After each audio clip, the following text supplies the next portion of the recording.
El primer programa informático de la historia fue creado por una mujer, la inglesa Ada Lovelace.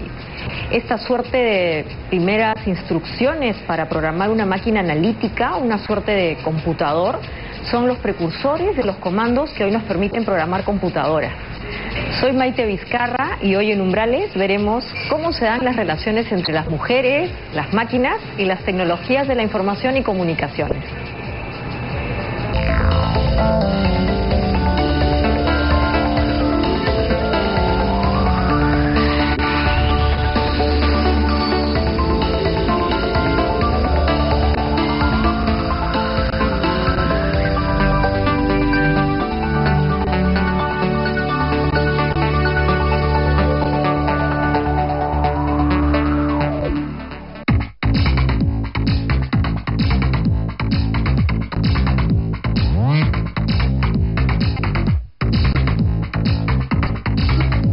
Después de la creación de las instrucciones para la máquina analítica, otras mujeres han intervenido en la historia de la tecnología y las computadoras.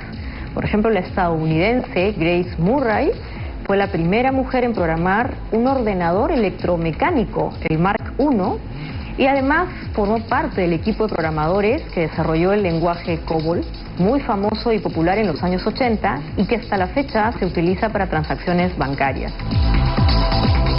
Y aun cuando el mundo de la tecnología está actualmente asociada al nombre de personajes masculinos como Steve Jobs o el mismo Bill Gates, cada vez más somos las mujeres las que estamos liderando escenarios como el de las finanzas. Empresas como Hewlett Packard, HP, Facebook, Yahoo, IBM, son hoy día empresas que tienen en su gerencia finanzas a mujeres. Vamos a ver ahora algunas mujeres que están liderando espacios del mundo de la tecnología con mucho éxito y además influyendo fuertemente en su desarrollo en el Perú.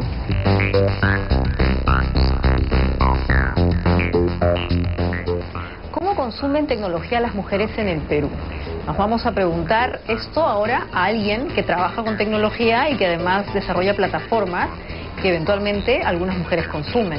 María García Smith es una emprendedora digital y nos va a contar cómo es que justamente las mujeres empiezan a usar tecnología o qué tipo de plataformas o contenidos se consumen más. Sí, vemos definitivamente que hay un acceso interesante por parte de las mujeres que tienen un patrón un poco diferenciado a los hombres dependiendo la accesibilidad que tengan primero al internet, ¿no? Y la otra es la disponibilidad de tiempo, ¿no? Algunas acceden durante el trabajo por una cuestión laboral, sin embargo cuando acceden a las redes sociales lo hacen de repente en otros horarios. Vemos de que muchas conversaciones se dan alrededor de una imagen, como por ejemplo compartir un evento, ¿no? O un lugar o un espacio, y vemos que hay una gran participación en lo que es Instagram, por ejemplo. La masa de ingenieros. ¿Tú crees que ha crecido la presencia de mujeres? ¿Hay más ingenieras hoy que hace 20 o 30 años? Programación de código, veo más presencia de masculina que femenina, ¿no? Sin embargo, veo más mujeres a nivel de lo que es la parte creativa, en lo que es el front-end, ¿no? De hecho, no tanto a nivel de código duro, sino más a nivel de experiencia de uso, donde hoy casi es una fusión entre el código del front-end de usuario con la parte del diseño gráfico, ¿no? Y ahí veo muchas oportunidades, por ejemplo, ¿no?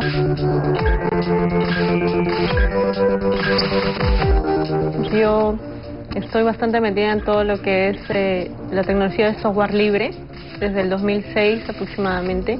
Me metí a este mundo cuando empecé a meterme en la investigación, a descubrir cómo es todo el tema de Web 2.0, meterme a programar en PHP, en los lenguajes en los que, bueno, estaban siendo innovadores en temas de páginas web, ¿no? Empecé a realizar discusiones, realizar eventos, a meterme más a investigar los temas de programación, que no solo en PHP, sino en Python y en otros lenguajes de programación de software libre, ¿no?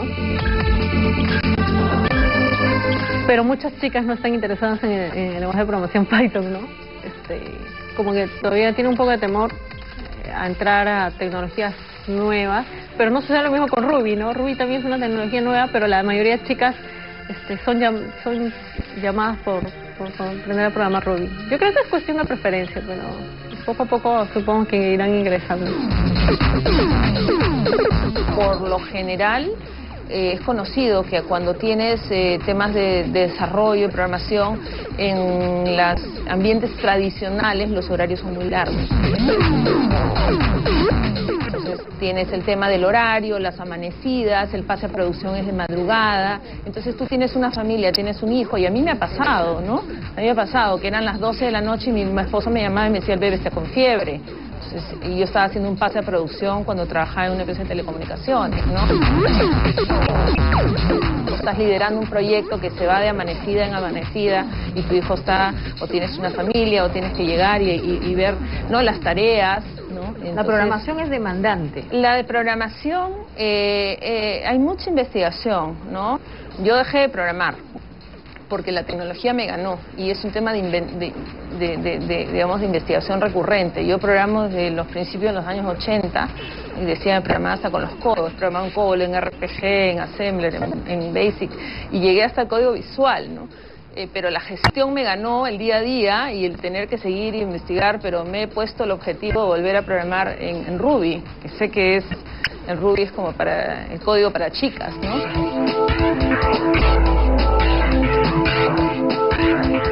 Y yo creo que el tema de familia es importante, ¿no? Entonces creo que por ahí hay algo. Trade-off, como se dice en inglés, ¿no? Hay un problema que creo que parece que en la tecnología también las mujeres siguen arrastrando, ¿no? No se puede ser todo. Tendrás que tomar posición por uno de los dos.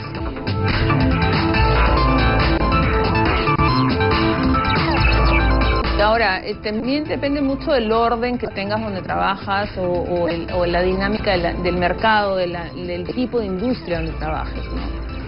Si estás muy en el tema de tecnologías internet, hay mucha innovación, o sea, todos los días se está viendo, porque tienes o el tema de los millones de datos, lo que hablamos sobre Big Data, o las nuevas estructuras, el nuevo diseño gráfico. Entonces hay mucha demanda recurrente, ¿no?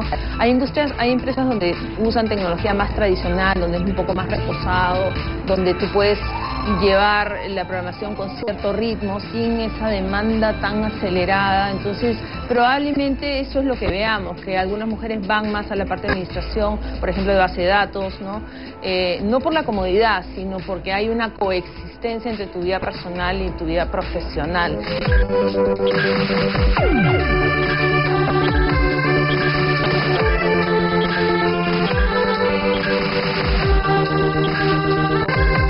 Cuando yo empecé a programar o estar en un grupo de compañeros, todos varones, y yo era la única chica, el enfoque o la visión que tú tienes definitivamente es diferente, ¿no?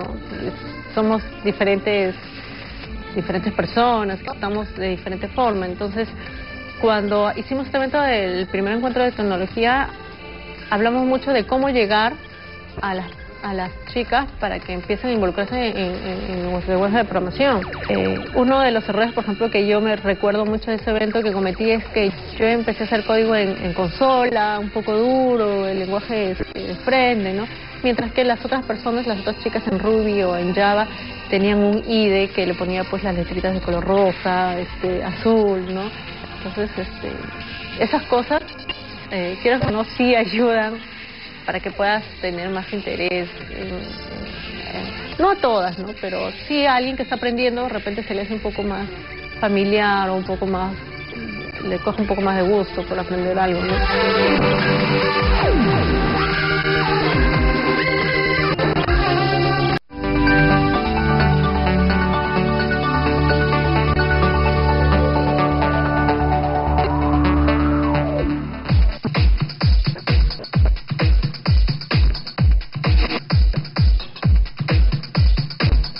Vamos a conversar con Gisela Orjeda, que es la presidente del Consejo Nacional de Ciencia, Tecnología e Innovación, el CONCITEC.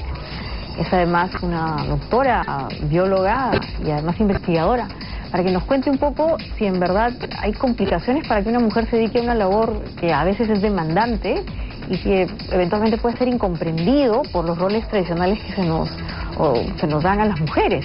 Bueno, yo creo que dedicarse a una pasión es demandante, ¿no?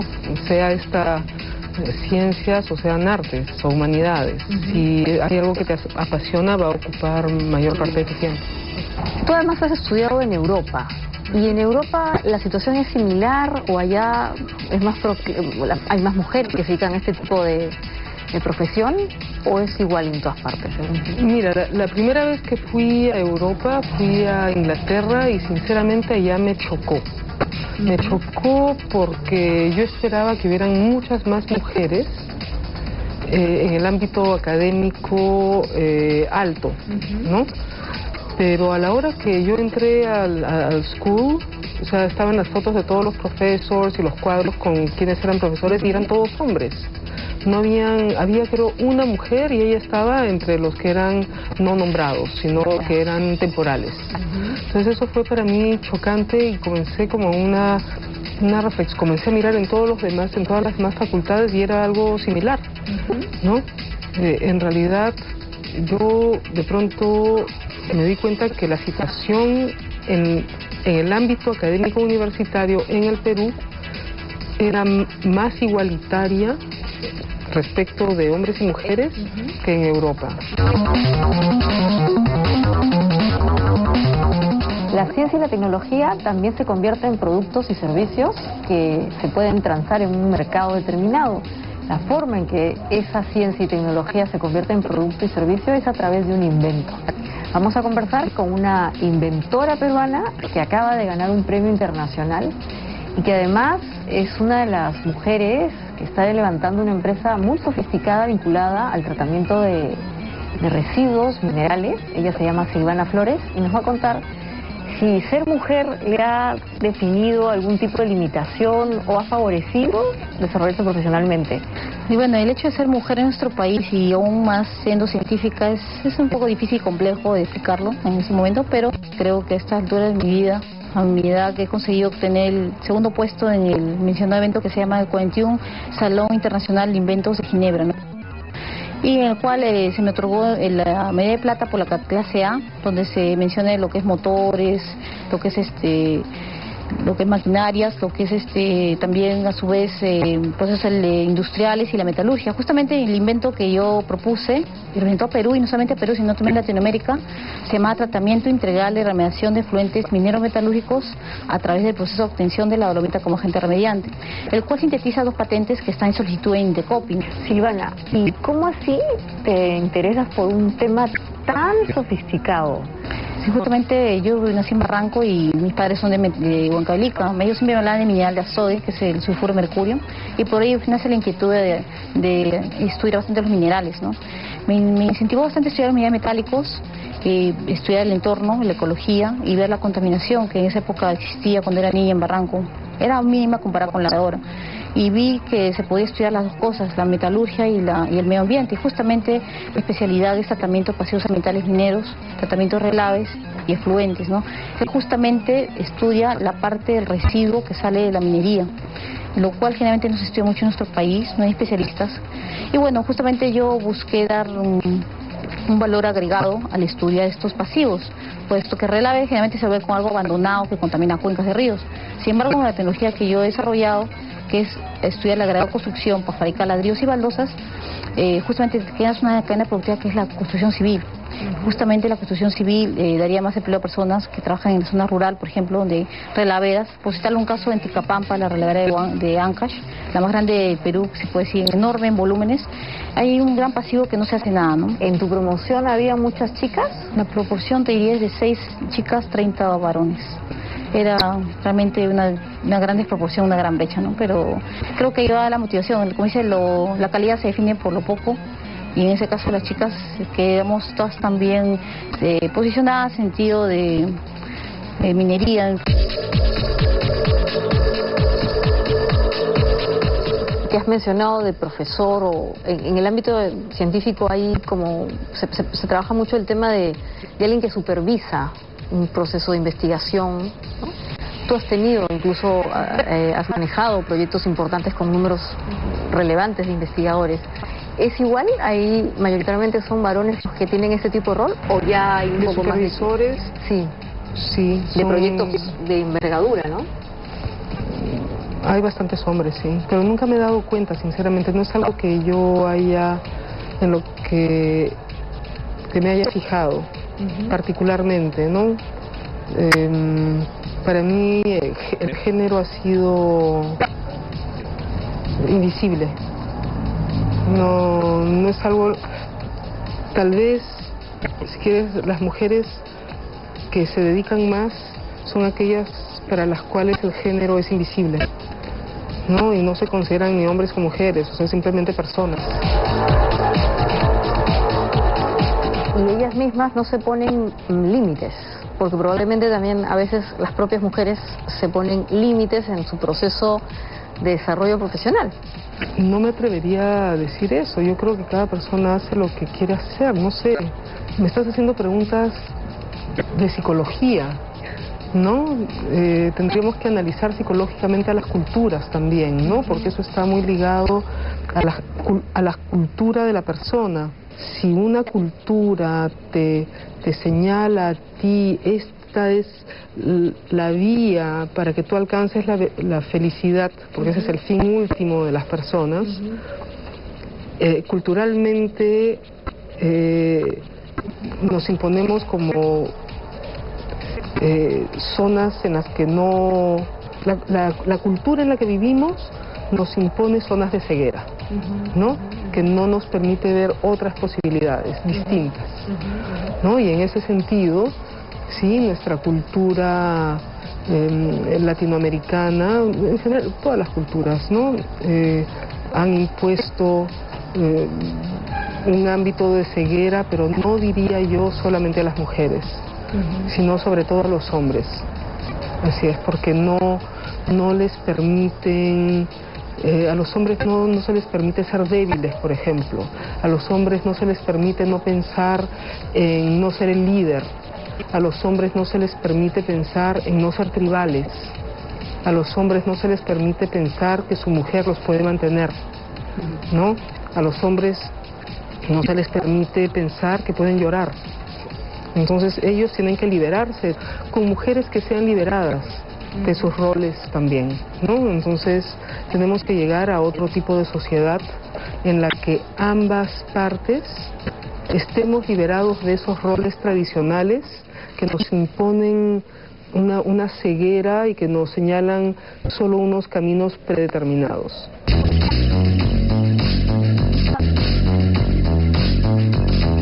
¿Quieres en los años que vienen seguir investigando para desarrollar procesos como el que ahora ha ganado un premio, o te ves más en una actividad más tradicional? A pesar que la minería es un sector muy competitivo, no todos sus problemas son solucionados. En ese sentido, nuestra empresa aspira a ser líder. Va a tomar años, ¿no? Recién están haciendo este mes.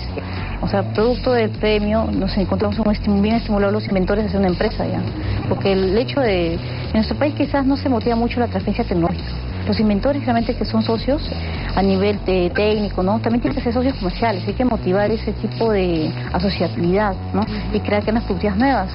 Cadenas productivas para otros sectores. Como te digo, el tratamiento de relaves da un valor agregado, porque creas una nueva tecnología donde todos tus metales los encapsulas y finalmente le das un valor como un ladrillo, una baldosa o para fabricar pistas, veredas. Y en el caso de los efluentes, ¿qué hacen? Los efluentes generalmente lo ponen en relaveras y se evaporan en vez de recircular esa agua a las plantas de concentración, o finalmente cuando la minera está en operación ya para cerrarse, ¿qué hacen? No solamente el agua la pierden, cuando eso debería usarse para la agricultura, ¿no? ¿Tú qué le dirías a las personas, sobre todo a las chicas que nos ven y que eventualmente se están animando a estudiar una ingeniería y bueno, es una carrera, diría, difícil o fácil? ¿Tú cómo dirías que es? Es más que nada, depende de cómo ellos, qué grado de superación quieren construir en la vida, ¿no? Depende. Por ejemplo, en quien habla, yo siempre he sido muy idealista en realidad. Para ser científico tienes que ser idealista, porque si es muy real, si no haces las cosas que haces, no tendrás tantos sacrificios personales, ¿no?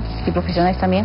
Y bueno, en quien habla, dedico bastante tiempo a lo que es investigación, más de 8 años. Este premio es producto de 8 años de investigación de quien habla, del ingeniero Segarra, de otros inventores, ingeniero Tinoco, Hugo Malila, quienes nos hemos puesto en todos nuestros esfuerzos, haciendo sacrificios personales, con la finalidad de dar un resultado grande. Y en este resultado grande se obtiene una medalla, pero ahí no queda el resultado, ¿no? Hay que generar más entregables. Otro entregable es una empresa. Otro entregable a periodos cortos o largos sería hacer una asociatividad, clúster mineros, o sea, masificar esta tecnología, ¿no?, a nivel nacional, porque el mercado nacional solamente usa el tratamiento de relaves y efluentes con cal. Con mi tecnología yo propongo que es una solución más técnica, más eficaz y eficiente, ¿no?, con la dolomita, la cual aún no es aceptada quizás por el mercado minero, porque falta motivación, falta conocimiento, pero yo creo que si se le da la oportunidad, se le da la apertura, se demuestra que es eficiente, ¿no? Y no por las puras tenemos un premio, ¿no?, que en otros países, en Europa, nos reconocen, y por qué no podemos apostar por nuestros científicos nacionales, ¿no?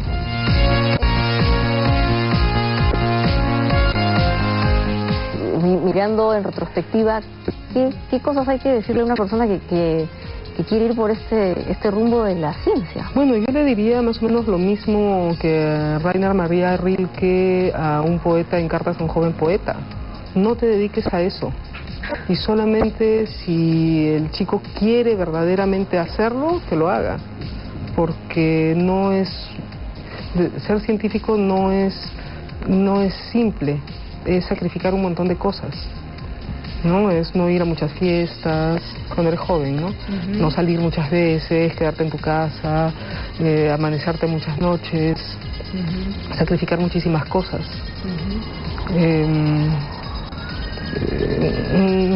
Un científico es alguien a quien le es muy fácil sacrificar el presente por el futuro.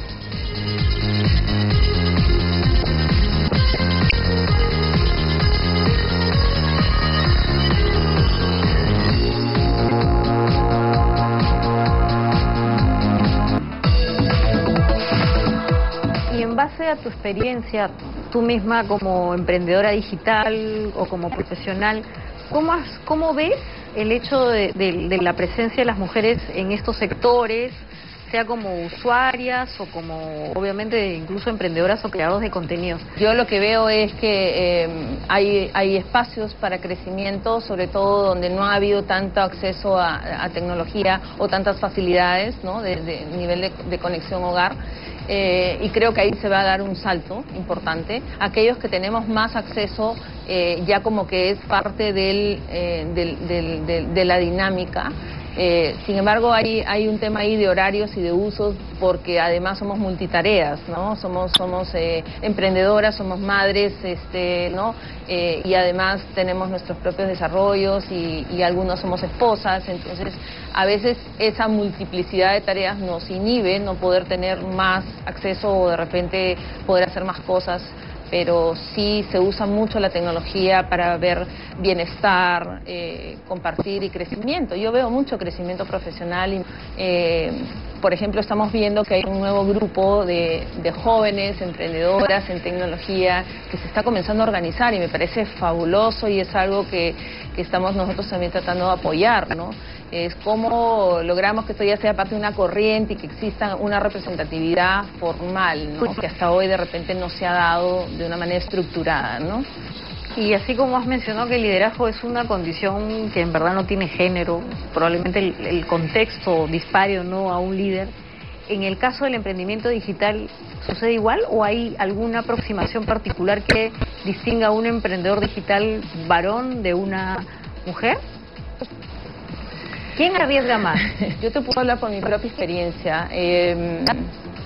Yo vine en los años 90 cuando todo el mundo se iba del país. Yo tuve la oportunidad de estudiar fuera y veía de que me presenté a algunas plazas y dije voy a emprender algo propio, ¿no? Porque de alguna manera tenía un respaldo. Pero ¿qué pasaría si yo no hubiera tenido un respaldo? Probablemente no hubiera podido emprender, ¿no? Entonces depende mucho del ámbito donde te des.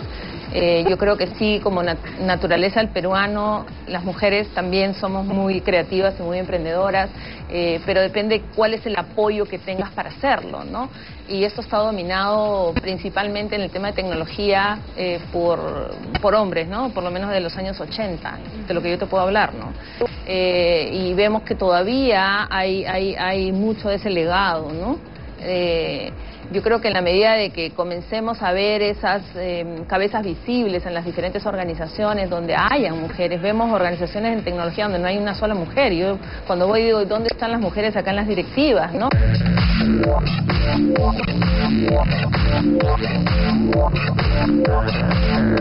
El emprendimiento digital implica arriesgar, ¿no? Y tú has dicho algo que es interesante. En el Perú, particularmente, las mujeres, en gran parte, aun cuando no sean las que aporten más económicamente en la familia, están más cerca de la crianza.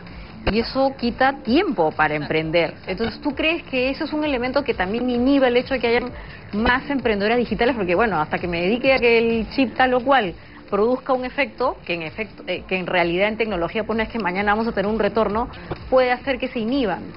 Y se ha dado en mi caso, por ejemplo, en algunos casos mi esposo estaba avanzando igual que yo tuve que tomar una plaza permanente para poder tener un ingreso fijo y el otro variable, ¿no? No podíamos correr los dos con variable porque entonces habían meses que nos variaba demasiado, ¿no?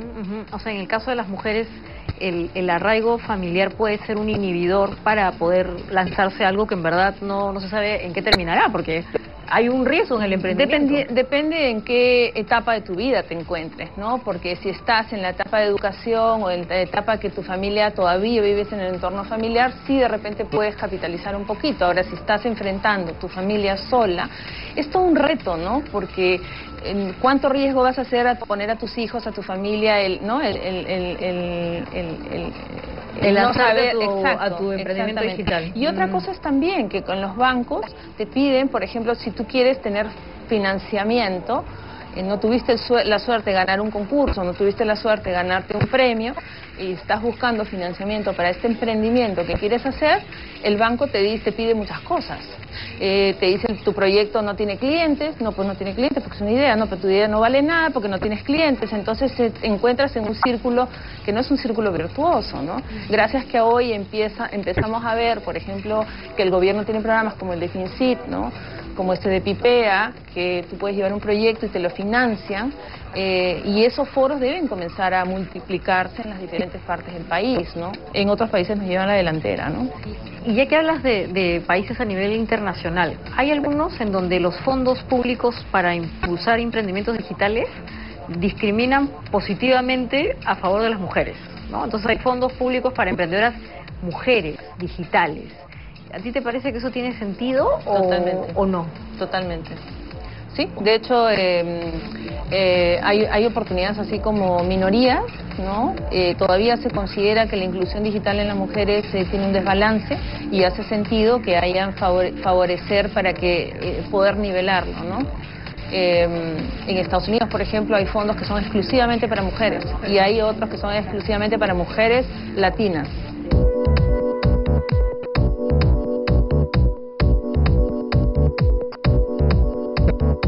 En algunos lugares está ya empezándose a hablar dentro de la lógica de apoyo a ciertos sectores sociales, fondos que ayuden, por ejemplo, en el uso de tecnologías de la información y comunicaciones para las mujeres. Podría ser para algunos casos. Yo no soy particularmente favorable a la discriminación positiva, pero dependiendo de los casos puede ser estudiado, ¿no? Probablemente, por ejemplo, para acceso a la educación. En el Perú es conocido que las niñas tienen menos acceso a la educación que los niños, ¿no? Entonces tenemos que facilitar de una manera activa ese acceso. ¿Crees que las mujeres particularmente valoramos más estos instrumentos? Que las mujeres valoran, en general mi experiencia es que son más, le tienen más miedo. Mi experiencia es que las mujeres no se relacionan con los aparatos electrónicos. Me parece... Su consumo, el uso, me parece mínimo, sí. Me parece... Yo soy una freak. ¿Y por qué crees que todavía es mínimo en el Perú el hecho de que las mujeres se sientan cercanas a usarlos o a consumirlos? ¿Se sienten cercanas las mujeres en el Perú? No creo, ¿no? Claro, por eso. Si no se sienten cercanas, ¿por qué sería esto? ¿Por un no tema tengo la también... menor idea. No, yo soy una desadaptada, o sea que no sé. Y a ti particularmente la tecnología... Me entretiene. Te entretiene, sí, básicamente. O sea, por ejemplo, si me das un teléfono nuevo con una tecnología nueva, lo que yo siento es que una máquina no me puede ganar. Entonces tengo que dominarla simplemente. O sea, no sé. Me gusta saber cómo se usa. En la exploración. Sí, me gusta saber, digamos, poder utilizar toda la potencialidad de un instrumento.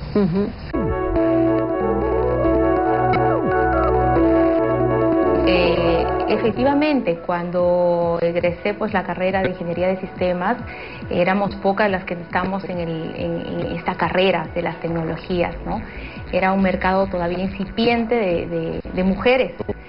Igual en otras carreras como ahora también la minería, que también hay un margen importante de mujeres. En el Estado, por ejemplo, si queremos medir cómo va el avance de las mujeres en el ámbito de las TICs, tenemos a oficiales de seguridad en el marco del despliegue de la 27001, donde se pide que las entidades del Estado deben designar a un responsable como oficial de seguridad. Hay mujeres como oficiales de seguridad.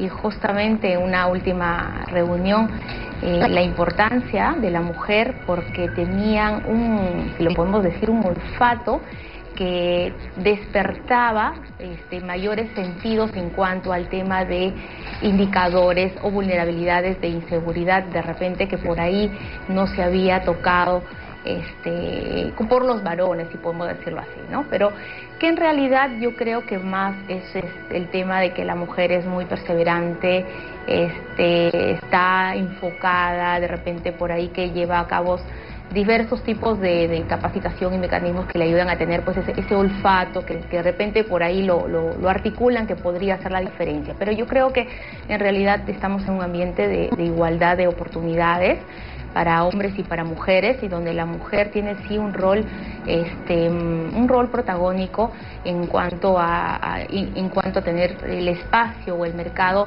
disponible para que ella también desarrolle sus capacidades, ¿no? Al igual que los varones.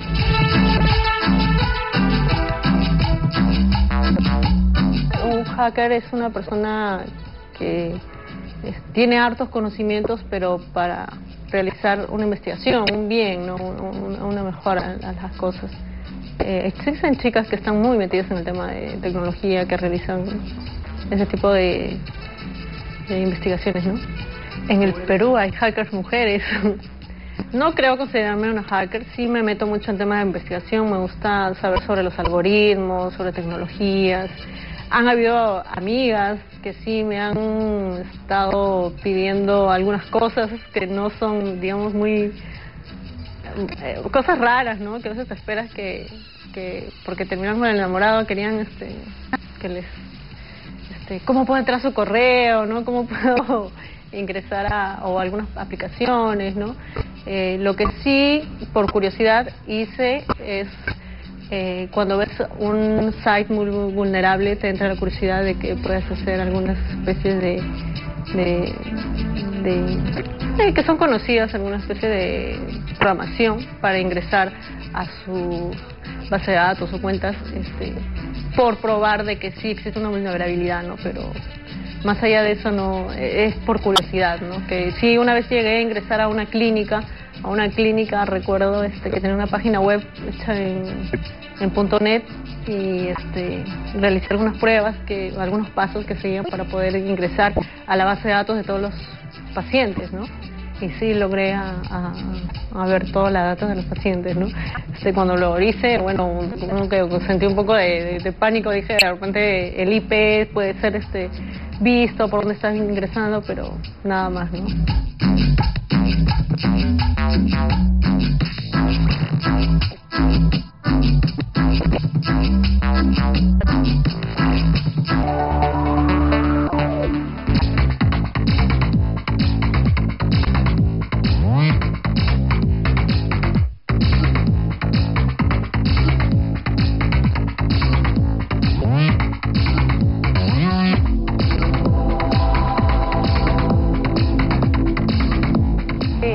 Bueno, la anécdota es la siguiente. Yo enseñaba geografía en secundaria, yo soy profesora de geografía originalmente, y enseñaba geografía universal, y un día descubro que habían estos programas de Encarta te permitían visualizar los mapas de otra manera, hacer clic en las imágenes, y mis alumnos estaban fascinados. Entonces realmente el acercamiento a la geografía cambió y me interesó seguir descubriendo cómo las imágenes ayudaban a la enseñanza, ¿no? Y las imágenes multimedia, y que poder rotar la imagen, hacerle zoom, agrandarla, achicarla, cortarla. Y fue así que después me decidí a hacer una maestría en dispositivos de formación abierta y a distancia. Eso fue en Francia. Y ahí era justamente cómo integrar tecnologías para hacer educación virtual, y learning y todas estas cosas. Desde ahí el acercamiento no ha parado.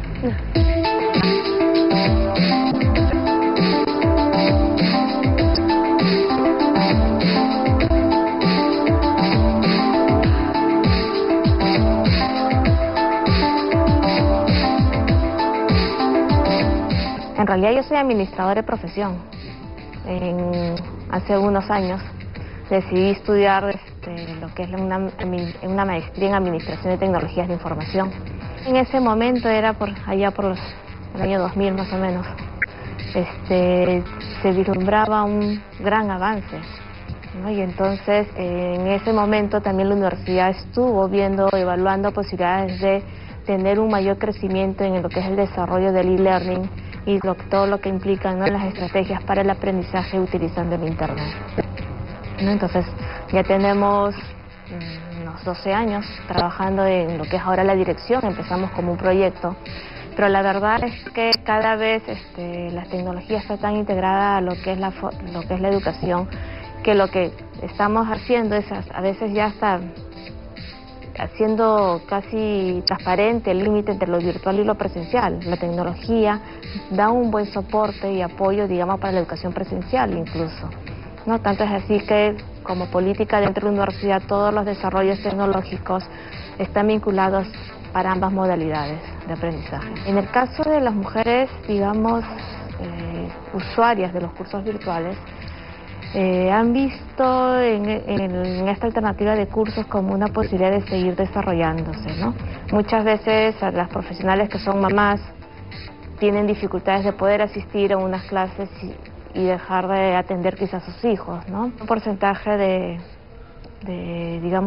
participantes que son femeninos y que están en el rango entre 25 y 35 años. Digamos que lo más probable es que tengan los niños pequeños. Entonces, como una alternativa, como le digo, de seguir desarrollándose profesionalmente, se presenta esta modalidad.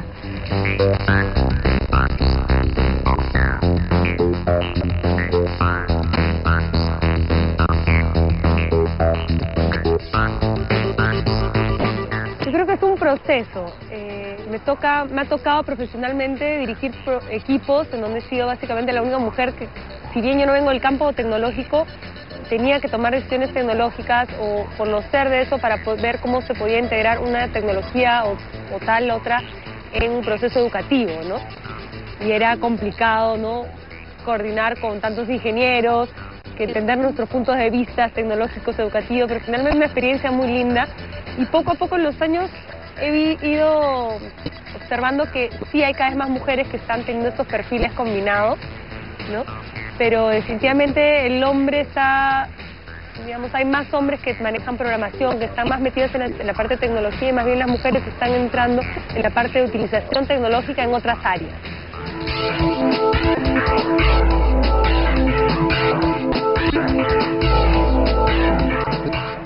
Mi equipo es interdisciplinario. Trabajamos con un pool de diseñadores instruccionales que son básicamente educadoras.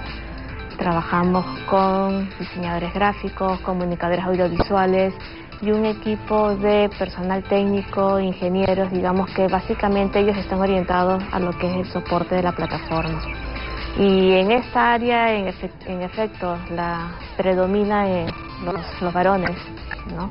Sin embargo, hay algunos códigos de programación que nosotros hemos ido capacitando a personal de otras disciplinas que no solamente son las de tecnologías y se han ido, digamos, aprendiendo y desarrollando, tanto así que ya nos pueden empaquetar cursos, nos pueden dar el soporte técnico de la plataforma a los usuarios.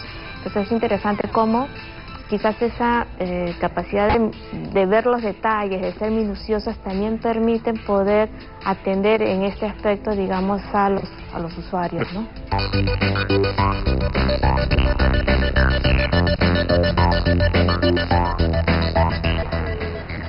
Lo que pasa es que la tecnología es maravillosa cuando funciona, pero cuando no funciona es un dolor de cabeza.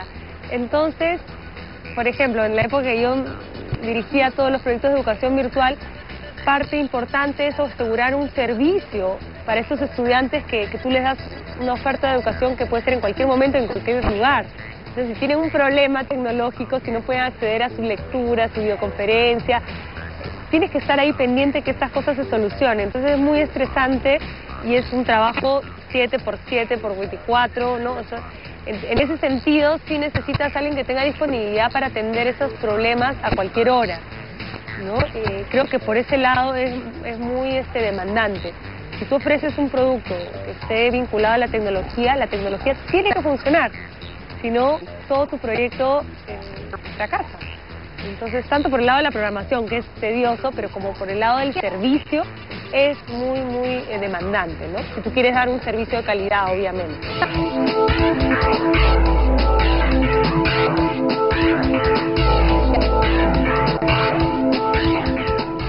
Bueno, en realidad el rol de la mujer se ha ido posicionando cada vez más en distintos ámbitos. Uno de ellos es la tecnología.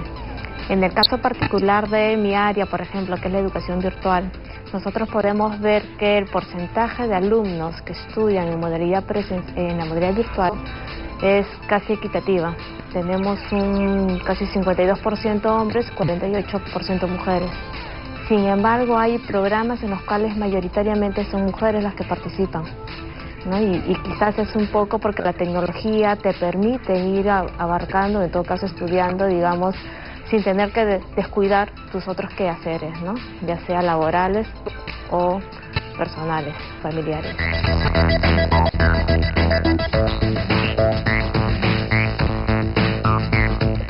Doy 3 cursos de tecnología, de integración en tecnología en diferentes carreras. En educación, que es mi carrera, en psicología y en traducción e interpretación profesional. Justamente los cursos que tengo a mi cargo es cómo introduces la tecnología para aprender o para desarrollar proyectos o para afianzar tu profesión, por ejemplo en el caso de los traductores. Y me toca que el público básicamente es femenino. Y son de repente personas que no han tenido mucha curiosidad antes con respecto a las tecnologías, que no han tenido experiencia, por ejemplo, con videojuegos o de trabajo colaborativo o de explorar muchas aplicaciones, mientras cuando me encuentro con público masculino, o sea, han tenido mucha más curiosidad por entrar en ese tipo de aplicativos y que les da una familiaridad y una mayor fluidez en la navegación, ¿no? Sin embargo, las chicas una vez que aprenden a utilizar, por ejemplo, las tecnologías para colaborar, para producir materiales, son muy creativas, ¿no? y muy fluidas, ¿no?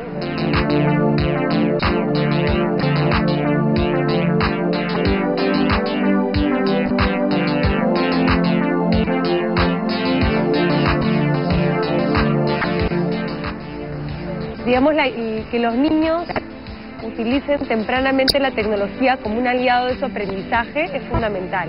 Y en el caso de enseñarles a programar, ejercita todo su pensamiento lógico y su creatividad a la vez, porque tienen que resolver problemas. Yo he visto varias veces ejercicios con Legos, ¿no? Y con estas WPC que tienen que programar movimientos. Entonces tienen que diseñar un aparato, tienen que programar un movimiento y lo ejecutan, y la satisfacción que da eso a los niños es maravillosa. Entonces son capaces de programar un objeto que se mueva, darles instrucciones, pueden ser capaces de inventar cualquier cosa. Lindísima para inventar, para desarrollar un pensamiento lógico, para estructurarse. Entonces puede combinarse con un montón de aprendizajes, ¿no?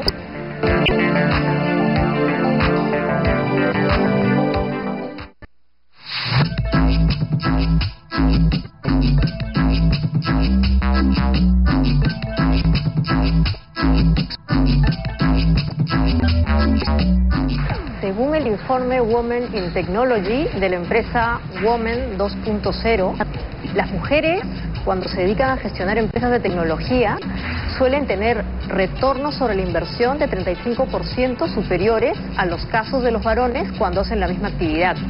Y si se trata de mujeres que tienen apoyo de inversionistas ángeles, ese retorno puede ser de 12% superior al caso de los varones. A lo largo de este programa hemos visto que no son pocas las mujeres que se dedican a la tecnología en nuestro país con éxito. Por eso daremos cuenta de muchas más en un próximo capítulo de Umbrales.